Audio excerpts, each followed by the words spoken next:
Yafuatayo ni matukio ya awali kabla Msukuma kuvalishwa nyoka. Yeye alivyoona tu kobe alikimbia. Kobe tu kuona nduki. We.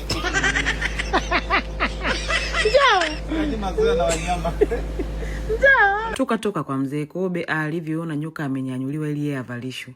We, yule. Naenda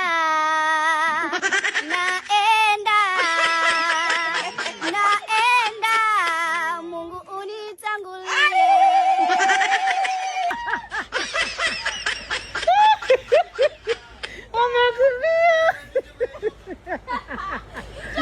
Yeye ameshikilia bango moja. Hao ni wanawake wenzenu, mbona nyie hamuogopi?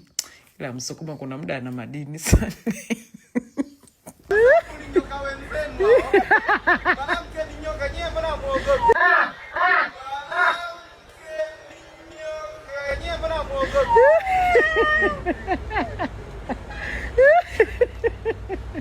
Ati kwa sababu ni wanawake wenzenu.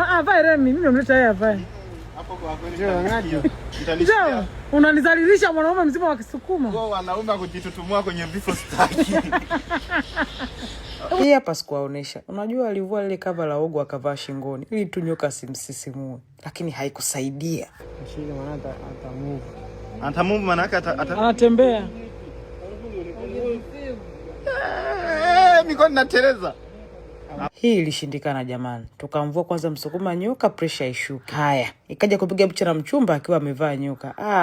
Kwa mbinde. Kaa tu pembeni yake tupige picha pamoja. Sawa.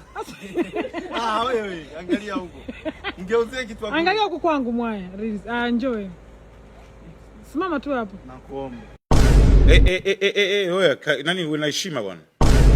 Sawa, uwe na heshima ndugu yangu. Kuwa na heshima na kuomba kuwa na heshima. Kuwa na heshima. Sawa? Wewe vipi bwana? Nandi, kweli usinifanyie prank za hivyo, sitaki mapesha. Njoo bana pigeni picha. Ngoja. Mwangezishie kichwa kule. Kama mwanamke gaidi wewe.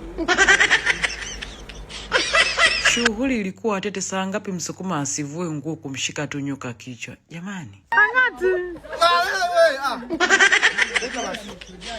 Hamna shujaa yoyote hapo.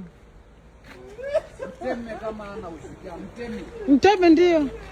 Mteme. Mbona katoa ulimi? Usimbane atatoa atashtuka. Nilifariki.